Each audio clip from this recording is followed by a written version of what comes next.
Guys, welcome back भाई। The rock बाबा rocked, Rizwan Ahmad thug life. अब देखते हैं हम पॉलिटिकल रोस्ट। तो चलो वीडियो शुरू करते हैं। वीडियो शुरू करने से पहले अगर आप चैनल पर नए हो और आपने अभी तक सब्सक्राइब नहीं किया तो जल्दी से पहले सब्सक्राइब के बटन और बेल आइकन को क्लिक कर लो ताकि आपको हमारे सारे न्यू वीडियोस के नोटिफिकेशन मिल जाए जैसे हम अपलोड करें। अगर आपको वीडियो पसंद आता है प्लीज लाइक एंड शेयर। चलिए शुरू करते हैं। क्या नाम है आपका? मोहम्मद अरसलान। मैं यहाँ कश्मीरी गेट मदरसे में पढ़ाई करने के लिए आया हूँ जी। क्या लगता है कि बड़े होकर क्या बनना चाहोगे? मैं तो मौलवी बनूंगा जी। ये बताओ कि देश का प्रधानमंत्री वो तो सबको बताए मोदी, राष्ट्रपति शर्मा मदरसे में पढ़ने आया है, मौलाना बनना चाहता है। सभी भाई बंधुओं को जय श्री राम, जय बजरंगबली की। और इंडिया का राष्ट्रपति नहीं पता तो सिर्फ मोदी जी बताते हैं। चैनल द रॉक बाबा। तो आज भी हमारे देश और धर्म से जुड़ी फनी और सीरियस क्लिप्स होने वाली हैं। वीडियो को लाइक कर दीजिए, कमेंट में प्रभु का नाम लिख दीजिए और वीडियो में अंत तक बने रहिएगा। चलिए वीडियो प्रारंभ करते हैं। जैसे जैसे तरबूजा तरबूजा क्या बोलना है इसमें? तरबूजा नहीं बोल पा रहा। तरजुबा तरबूजा तुमसे ना हो पाएगा। उससे बोलना ही नहीं रहा। ये अच्छा बिल्कुल ठीक नहीं लग रहा, तुमसे ना हो पाएगा। लालू का बेटा है। एक बात बताओ, दिल्ली में चीजें फ्री की गई थी। One of the electricity bill free हो गया था, वाटर बिल फ्री हो गया था। आप मेरे को बात बताओ, एक बेसिक ह्यूमन अगर पैसा कमा रहा है तो वो क्या इस पे चीजों पे पैसे नहीं लगा पाएगा? महिलाओं के लिए बस फ्री थी। आप जाओ, हम स्कूल स्टूडेंट्स हैं, मैं आपको बताऊं, हम स्कूल जाते हैं, हमें बस से जाने में बहुत दिक्कतें आती हैं। बस में हमें हमेशा खड़ा होना पड़ता है। आप मानोगे नहीं, 42 सीट्स में हमेशा 42 या 38 समथिंग सीट्स होती है बस में। उसमें सारी सीट्स में वुमेन्स होती हैं। अगर किसी को वन स्टॉप के लिए भी जाना है तो वुमेन्स के लिए तो ट्रैवल फ्री है। पर जो मेल सफर कर रहे हैं, या तो फिर आप दोनों के लिए इक्वालिटी रखो या फिर आप रखो ही मत, दोनों पैसा ले। क्योंकि एक आम आदमी पैसा कमा रहा है, वो इतना सफिशिएंट पैसा तो कमा रहे हैं ना कि अपने नीड्स को फुलफिल कर सके, इलेक्ट्रिसिटी बिल भर सके। तो मेरे ख्याल से इसकी तो कोई नीड नहीं है। शाबाश बेटा, बात तो गलत है। इक्वालिटी वैसे बात करते हो वहां बोलते हैं। अब प्रियंका गांधी जी जब आप अपने पिताजी की हत्या का मामला मंगलसूत्र से जोड़कर ले ही आई हैं, तो आपसे 3-4 मासूम से बस सवाल पूछ लेता हूँ। पहला, एलटीडी नामक बबूल के पेड़ को खाद और पानी किसने दिया? दूसरा, आपने अपने पिताजी के हत्यारों को जो माफ कर दिया था, यानी आपकी माँ का मंगलसूत्र जिन्होंने उजाड़ा उनको आपने माफ कर दिया था, ये माफ आपने मानवता के चलते किया था या माफ आपने दक्षिण भारत की आपकी और डीएमके के गठबंधन के चलते किया था? तीसरा, आपकी 4-5 फोटो देखी, आप कहीं भी मंगलसूत्र नहीं पहनती हैं। इसकी क्या वजह है? आप इस रीति पर यकीन नहीं करती हैं? पहनने से आपको उलझन होती है या पहनने का आपका दिल ही नहीं करता है? दोस्तों, जब हमारी शादी तय हो रही थी तो केजरीवाल ने मुझसे एक ही सवाल पूछा, दहेज में क्या दोगे? जब मैंने मना किया तो वो धरने पर बैठ गए। फिर क्या था दोस्तों, हमें उन्हें वैगनार देनी पड़ी। देखिए, मेरे केजरीवाल थोड़े बदमाश हैं। जब से जेल में गए हैं बच्चे बहुत खुश हैं। उसकी एक्टिंग करे उसकी वाइफ की। मैं भी। मैं तो लगा वही बोल रही होगी। यही नहीं, एआई है क्या?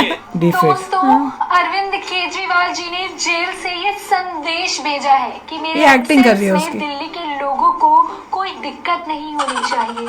उनका दिल दिल्ली की जनता की प्यार का भूखा है, भूखा। लेकिन हाईकोर्ट तो कह रही है कि केजरीवाल सिर्फ सत्ता का भूखा है। नहीं, केजरीवाल जी कट्टर ईमानदार नेता है। उनसे सारे बच्चे प्रेम करते हैं। ये वही केजरीवाल है ना जिसने 2 लाख बच्चों को बुक तक पढ़ने को नहीं दी। अब तो कोर्ट भी कह रहे हैं कि बच्चों की एजुकेशन के साथ खिलवाड़ हुआ है।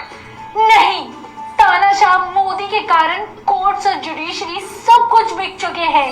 लेकिन आपका नेता संजय सिंह जेल से बाहर निकलकर यही बोल रहा है कि न्याय की जीत हुई है, तो उसे बिल कैसे मिली? मैं नहीं खेलूंगी। क्या नहीं खेलूंगी? उसकी वाइफ भी ऐसे बोलती है इसलिए ऐसे बोलती है। 21वीं सदी में महिला और पुरुष दोनों काम करते हैं, जॉब दोनों करते हैं, मजदूरी दोनों करते हैं। सही? अच्छा, करते नहीं करते? ठीक है। ठीक है। अब 8 घंटे दोनों काम करते हैं, दोनों को पैसा मिलता है। 10 घंटा करते हैं, 12 घंटा करते हैं, दोनों को पैसा मिलता है। मिलता नहीं मिलता है। मगर जो महिला घर में काम करती है उसके लिए उसको पैसा क्यों नहीं मिलता? Good question, good question. You are a good question.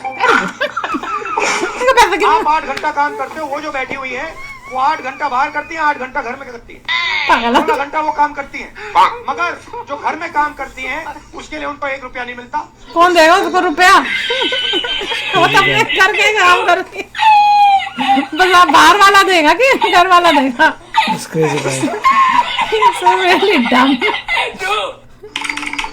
आई क्यों है ही नहीं, लेवल है ही नहीं सिर्फ है। इस तरीके से आज आनंद शर्मा जी ने कहा है कि अगर 500 टन सोना अगर हम गिरवी रख लें तो देश की स्थिति बेहतर हो सकती है। यानी एक बार फिर 1991 की याद होने लगी और सवाल फिर ये खड़ा होने लगा है कि जब देश की अर्थव्यवस्था क्या वाकई में बहुत हालत खराब है, क्या वाकई में अर्थव्यवस्था आईसीयू में भर्ती हो गई? ये कौन है? पाकिस्तान बोल रहा है क्या? पाकिस्तानी है? मनमोहन सरकार पर घोटाले का सबसे बड़ा अटैक हुआ है। 2G घोटाला, कोयला घोटाला, मनरेगा घोटाला, एक के बाद एक 3 घोटाले की फाइल आज खुली। मनमोहन सरकार घोटाले के जाल में ऐसे फंसी है, जितनी कोशिश निकलने की होती है उतना ही सरकार फंसती जा रही है। दिल्ली हाईकोर्ट के गेट नंबर 5 के करीब आज सुबह 10:14 पर एक जोरदार धमाका हुआ, जिससे आसपास पुरानी बातें बता रहे क्या? अपनी स्टेट को चैलेंज करता हूं कि इन 20 साल में वो एक एविडेंस देंगे कि जम्मू कश्मीर लिबरेशन फ्रंट को पॉलिटिकल मूवमेंट के बगैर वायलेंस के साथ किसी किस्म का एक एविडेंस। मैं आपको देता हूँ एविडेंस। 11 फरवरी 2013 को आप इस्लामाबाद गए, अफजल गुरु को फांसी पर दी जाने के खिलाफ आपने वहां पर अनशन किया और हाफिज सईद आकर आपकी गोद में बैठ गए। ये देखो, ये तो बहुत ही इतना घटिया पुनः क्या एग्जाम्पल दे रहे हैं। हमने वज़ीर आज़म से बात करी, हमने सोनिया गांधी जी से बात करी। सोनिया गांधी जी को उस हादसे की हमने तस्वीरें दिखाई तो उनके आंसू फूट पड़े और उन्होंने हाथ जोड़कर कहा कि ये तस्वीर मुझे मत दिखाओ, फौरन जाओ वज़ीर आज़म से बात करो। सुप्रीम कोर्ट में अयोध्या मसले की सुनवाई अगले लोकसभा चुनाव तक टालने की दलील देने के बाद सुन्नी वक्फ बोर्ड के वकील कपिल सिब्बल चौतरफा फिरते दिख रहे। पीएम मोदी और बीजेपी के हमले के बाद अब उस सुन्नी वक्फ बोर्ड ने ही सिब्बल से किनारा कर दिया, जिसका पक्ष रखते हुए उन्होंने सुप्रीम कोर्ट में दलील दी। मोदी सब अपनी बात कहते हैं साहब किसी ने नहीं किया, बहुत कोशिश की, उन्हीं के बीजेपी ने भी कोशिश की, कुछ नहीं हुआ। अब मोदी साहब क्या कर लेंगे? अब 370 की बात करते हैं और कभी भी अगर वो 10 दफा भी हिंदुस्तान के प्राइम मिनिस्टर बनेंगे वो 370 को 10 बार ही बनाना है मोदी जी को प्राइम मिनिस्टर।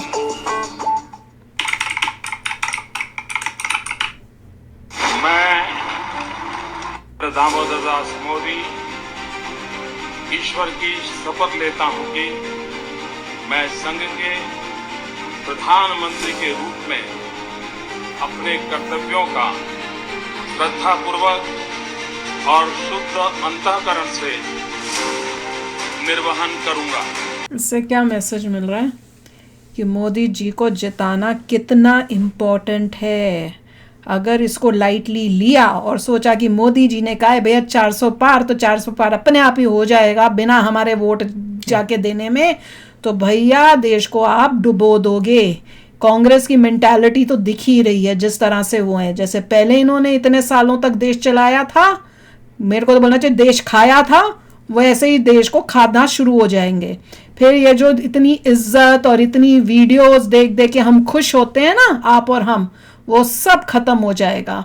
और जो जो नाइंसाफियां हिस्ट्री में हुई हैं, गलतियां हुई हैं, जो मोदी जी सुधारने की कोशिश कर रहे हैं, वो सब जो अभी तक उन्होंने कंप्लीट किया है और जो उनके आगे के फ्यूचर के प्लान्स हैं, सब वहीं पे फुल स्टॉप उस पे लग जाएगा, अल्प विराम। तो जाकर वोट करो। बहुत डिफिकल्ट है मेरे ख्याल से। कोई फ्यूचर में मॉनिटरिंग सर्विस होनी चाहिए जो मॉनिटर करके देखे किसने वोट किया है किसने नहीं किया, जिससे उनको जाकर रिमाइंड किया जा सके भैया वोट कर दो, जहां भी देना है वोट दो, मगर वोट तो करो। माइनॉरिटी जा रही है, माइनॉरिटी क्या परिवार के 70 परिवार के मेंबर्स जा रहे हैं, जो भी है माइनॉरिटी अपने डेडिकेशन से दिखा रही है। डेडिकेशन वही तो मैं कह रही हूँ, वो डेडिकेटेड है। अगर वो डेडिकेटेड है तो भैया आपको, अगर आप डेडिकेटेड नहीं हो तो फिर बाद में रोना भी मत, क्योंकि वो मेहनत कर रहे हैं, आप तो नहीं कर रहे। बिना मेहनत के आपको फल चाहिए तो वो तो नहीं होने वाला भैया। तो चलो अभी शेयर करना अपने थॉट्स। चलते हैं, मिलेंगे नेक्स्ट वीडियो में बहुत ही जल्द। Till then take care and bye bye. तो अगर आप मेरे इस चैनल पे नए हो तो जल्दी से सब्सक्राइब के बटन को हिट करो और बेल आइकन को क्लिक करो ताकि आपको मेरा जब नया वीडियो मैं लगाऊं आपको उसके बारे में जल्दी से पता चल जाए।